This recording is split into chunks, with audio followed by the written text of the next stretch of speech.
Genius, welcome back to my channel. So genius, हम discuss कर रहे थे इंड एस 36 के इलस्ट्रेशंस, जिसमें अब अपन करेंगे illustration number 4, impairment loss. Question read करते हैं। Jupiter Limited, a leading manufacturer of steel, is having a furnace which is carried in the balance sheet as on 31 March 2011 250 lakh. मुझे बताओ ये क्या दे रखा है अपन को।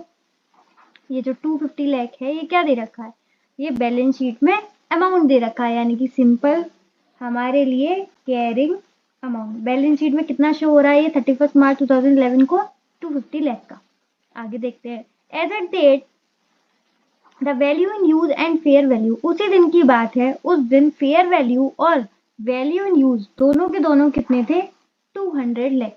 यहाँ पर बच्चे गलती कर सकते हैं, वो कहेंगे अरे मैम क्या बात है, वैल्यू इन यूज और फेयर वैल्यू का हम दोनों को देखते हैं और जो हायर होता है उसे हम देखते हैं, ठीक है, उसे ही कंसीडर करते हैं। पर यहाँ तो ये दोनों बराबर हो गई, तो ये गलती है आपकी, क्योंकि वहां पर फेयर वैल्यू दे रखा है। ध्यान से देखो क्या दे रखा है, फेयर वैल्यू, लेकिन अपन को क्या चाहिए रहता है, fair value less cost to disposal, less cost to disposal. तो यहाँ पर क्वेश्चन ने आपके साथ मजाक किया है, पर आप हंसना नहीं, आप हंसोगे तो एटीट्यूड हंस लेगा, तो आपके साथ जोक बन जाएगा, ठीक है। आगे देखो, द कॉस्ट ऑफ डिस्पोजल देखा है 13 lakh. Calculate the impairment loss to be recognised in the books of the company. Simple question है, एकदम सीधे सीधे रिक्वायरमेंट बता दी है। इम्पेयरमेंट लॉस आपको कैलकुलेट करना है, बहुत ही सिंपल क्वेश्चन है, बस यहाँ पर आपको घुमाया है यहाँ पर, और यहीं पर स्टूडेंट गलती करेंगे। वो अपन गलती नहीं करेंगे, पहले से ही इसे अच्छे से सॉल्व करेंगे। तो चलिए फटाफट से कॉपी और पेन निकालते हैं और इलस्ट्रेशन नंबर 4 को भी आसान बनाते हैं। हाँ जी, तो कॉपी पर लिखिए इंडिया 36 का इलस्ट्रेशन नंबर 4 का सॉल्यूशन। क्वेश्चन की मेन रिक्वायरमेंट थी इम्पेयरमेंट लॉस कैलकुलेट करना, लेकिन उससे पहले हमें कैलकुलेट करना पड़ता है रिकवरेबल अमाउंट, और रिकवरेबल अमाउंट के लिए क्या होना चाहिए, value in use and fair value less cost to disposal. Value in use तो सीधा सीधा आपको दे रखा है कितना, 200 लाख, ठीक है। और fair value less cost to disposal नहीं गिवन है, ये सीधा गिवन नहीं है, वो आपको दे रहा है खाली फेयर वैल्यू। ये ध्यान देना, जल्दी जल्दी में गलती मत कर आना कि दोनों 200 लाख के बराबर है। फेयर वैल्यू दे रखा है 200 लाख, और लेस करेंगे हम cost to disposal. Cost to disposal अपन को गिवन है कितना, 13 लाख, तो ये अपन माइनस कर देंगे। 200 में से 13 गए, सिंपल 187 आ गया, 187।